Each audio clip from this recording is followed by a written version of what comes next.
ഇറാന്റെ പരമോന്നത നേതാവ് ആയത്തുള്ള അലി ഖമേനിയുടെ വിയോഗം ഇറാന്റെ മനസ്സിനേറ്റ വലിയ ആഴത്തിലുള്ള മുറിവാണത്.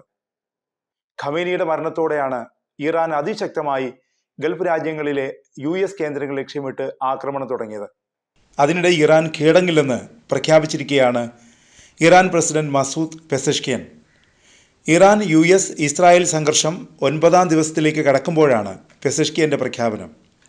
ഇറാൻ കീഴടങ്ങില്ല, ശക്തമായി പ്രതികരിക്കും, പെസഷ്കിയൻ വ്യക്തമാക്കി. ഇറാൻ നിരുപാധികമായി കീഴടങ്ങണമെന്ന് കഴിഞ്ഞ ദിവസം ട്രംപ് ആവശ്യപ്പെട്ടിരുന്നു. ട്രംപിൻ്റെ ആവശ്യം ഇറാൻ നിരാകരിച്ചു. നിരുപാധികമായി കീഴടങ്ങൽ ട്രംപിൻ്റെ സ്വപ്നം മാത്രമെന്നാണ് ഇറാൻ പ്രസിഡന്റ് മറുപടി നൽകിയത്. പരമോന്നത നേതാവ് ഖമേനിയെ വധിച്ചതിന് ട്രംപ് വലിയ വില നൽകേണ്ടി വരുമെന്ന് ഇറാൻ്റെ സുരക്ഷാ കൗൺസിൽ മേധാവി അലി ലാരിജാനി മുന്നറിയിപ്പ് നൽകി. സോഷ്യൽ മീഡിയയിലൂടെയായിരുന്നു ലാരിജാനിയുടെ പ്രതികരണം.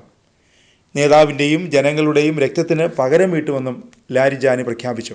അലി ഇറാൻ്റെ ഔദ്യോഗിക ടെലിവിഷന് നൽകിയ അഭിമുഖത്തിൽ പറഞ്ഞു. പ്രതീക്ഷയും ആശ്വാസവും നൽകുന്നൊരു പ്രഖ്യാപനം കഴിഞ്ഞ ദിവസം ഇറാൻ പ്രസിഡന്റ് മസൂദ് പെസഷ്കിയൻ നടത്തിയിരുന്നു. ആക്രമണങ്ങൾ നടത്തിയതിന് പെസഷ്കിയൻ ഗൾഫ് രാജ്യങ്ങളോട് മാപ്പ് ചോദിച്ചിരുന്നു.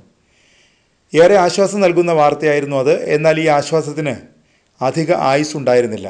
പൂർവാധികം ശക്തിയോടെ തന്നെ ഇറാൻ ഗൾഫ് രാജ്യങ്ങളെ ലക്ഷ്യമിട്ട് ആക്രമണം തുടങ്ങിയിട്ടുണ്ട്. ഏറ്റവും ഒടുവിൽ പുറത്തുവന്ന റിപ്പോർട്ട് ബഹ്റൈൻ ആസ്ഥാനമായ മനാമയിൽ ഇറാൻ ശക്തമായ ആക്രമണം നടത്തിയെന്നാണ്.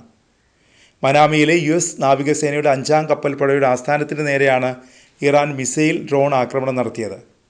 ആക്രമണത്തിൽ 21 US സൈനികർ കൊല്ലപ്പെട്ടതായി ഇറാൻ മാധ്യമമായ തെഹ്റാൻ ടൈംസ് റിപ്പോർട്ട് ചെയ്തു.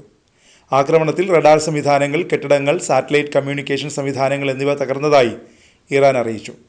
എന്നാൽ ഇറാൻ്റെ അവകാശവാദം US നിഷേധിച്ചിട്ടുണ്ട്. സൈനികർ കൊല്ലപ്പെട്ടിട്ടില്ലെന്നാണ് US പറയുന്നത്. സൈനികരെല്ലാം ബങ്കറുകളിലാണെന്നും മരണം റിപ്പോർട്ട് ചെയ്തിട്ടില്ലെന്നുമാണ് USൻ്റെ ഔദ്യോഗിക വിശദീകരണം. അബുദാബിയിലെ US വ്യോമത്താവളത്തിൽ ഇറാൻ ഡ്രോൺ ആക്രമണം നടത്തി. കുവൈറ്റിലും സൗദി അറേബ്യയിലും ബഹ്റൈനിലും തുടർച്ചയായി ഇറാൻ ആക്രമണം നടത്തി. ദുബായ് രാജ്യാന്തര വിമാനത്താവളത്തിൽ മിസൈൽ പതിച്ചു. കുവൈറ്റ് രാജ്യാന്തര വിമാനത്താവളത്തിലെ ഇന്ധന ടാങ്കുകളെ ലക്ഷ്യമിട്ട് ഡ്രോൺ ആക്രമണമുണ്ടായി. ബാഗ്ദാദിലെ US എംബസിക്ക് നേരെയും ആക്രമണമുണ്ടായി. ബാഗ്ദാദിൽ ഉടനീളം സ്ഫോടന ശബ്ദം കേട്ടതായി റോയിറ്റേഴ്സ് റിപ്പോർട്ട് ചെയ്തു. ബഹ്റൈനിൽ വിവിധയിടങ്ങളിൽ ഇറാൻ ആക്രമണം നടത്തി. US ബേസ് ഇറാൻ ആക്രമിച്ചു. മനാമയിൽ ഇറാൻ നടത്തിയ ആക്രമണത്തിൽ വീടുകൾക്ക് കേടുപാടുകളുണ്ടായി.